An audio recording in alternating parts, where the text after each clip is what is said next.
Let's explore C++ while loops. We'll learn how to create repetitive tasks efficiently.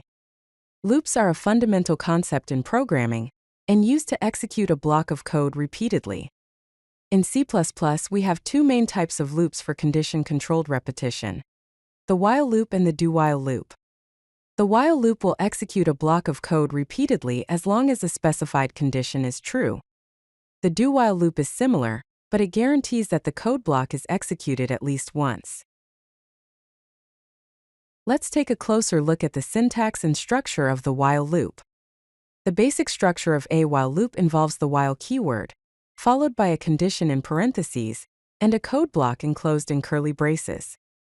The condition is evaluated before each iteration of the loop. If the condition is true, the code block is executed.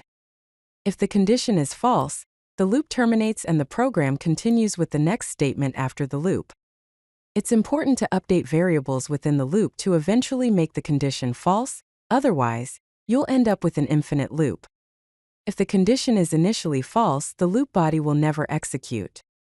Let's look at an example of counting from 1 to 5. First, we initialize an integer variable count to 1.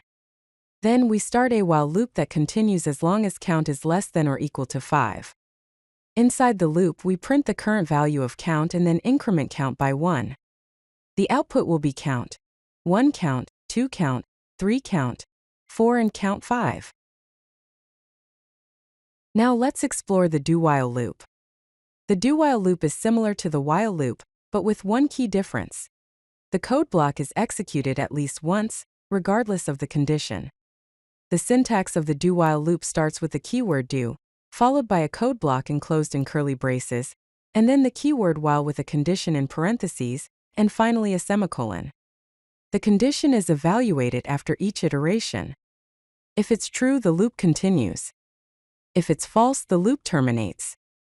And the body executes at least once, even if the condition is initially false. An important thing to remember is the semicolon after the condition in a do-while loop. Let's consider a menu system example. Imagine a program that presents a menu to the user and asks for their choice. We can use a do-while loop to keep displaying the menu until the user chooses to exit. Inside the do block, we display the menu options: new game, load game, and exit. We then prompt the user to enter their choice and store it in the variable choice. Finally, the while condition checks if choice is not equal to 3, which corresponds to the exit option. Therefore, the menu will keep displaying until the user chooses to exit. Comparing the while loop to the do-while loop, the while loop checks the condition first and then executes the code, whereas the do-while loop executes the code first and then checks the condition. Let's explore some practical examples of how to use while loops. One common use case is calculating the sum of numbers from 1 to n. Let's say we want to calculate the sum of numbers from 1 to 5. We initialize n to 5, sum to 0, and I to 1. Then we start a while loop that continues as long as I is less than or equal to n. Inside the loop, we add the current value of I to sum and increment I by 1. After the loop finishes, we print the value of sum, which will be 15. Another example is calculating the factorial of a number. The factorial of a number is the product of all integers from 1 to that number.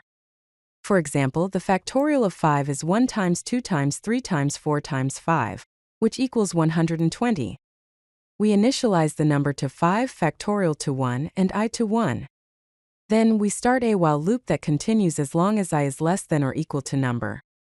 Inside the loop, we multiply the current value of factorial by I and increment I by 1. After the loop finishes, we print the value of factorial, which will be 120. Let's look at practical examples using the do-while loop. One example is input validation. Imagine you want to ensure that the user enters a positive number. We declare an integer variable number. Then we start a do-while loop. Inside the do block, we prompt the user to enter a positive number and read their input into the variable number. We then check if the number is less than or equal to 0. If it is, we print an error message. The while condition checks if number is less than or equal to 0. Therefore, the loop will continue to prompt the user for input until they enter a positive number. Once a positive number is entered, the loop terminates and a message displays the number they entered. This is perfect for input validation where you need at least one attempt. Another great use of the do-while loop is creating a simple menu system.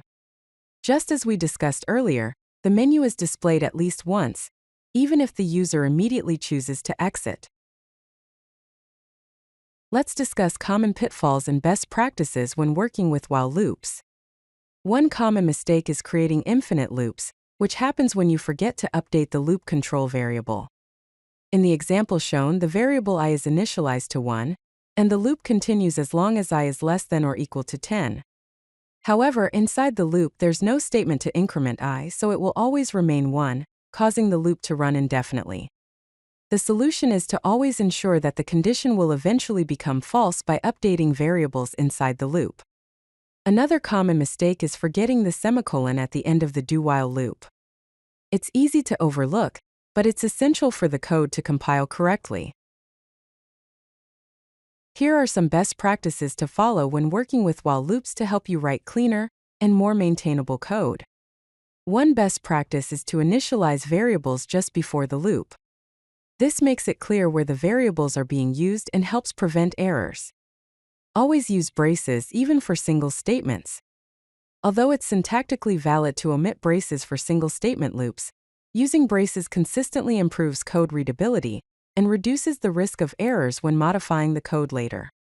Keep loop conditions simple and readable.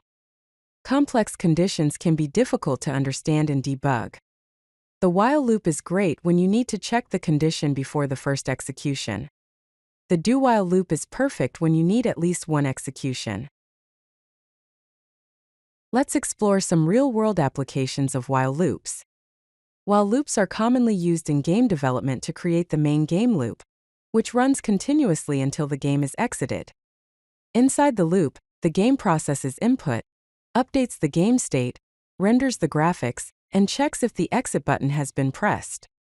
Another application is creating animation loops, where the animation continues until it's completed.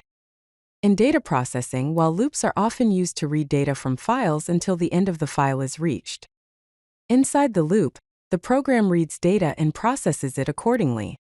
While loops are also used in network communication, where a server listens for incoming connections and processes client requests. In essence, mastering loops allows you to create efficient and powerful C++ programs. If you like this video, hit that like button and don't forget to subscribe. Visit codelucky.com for more such useful content.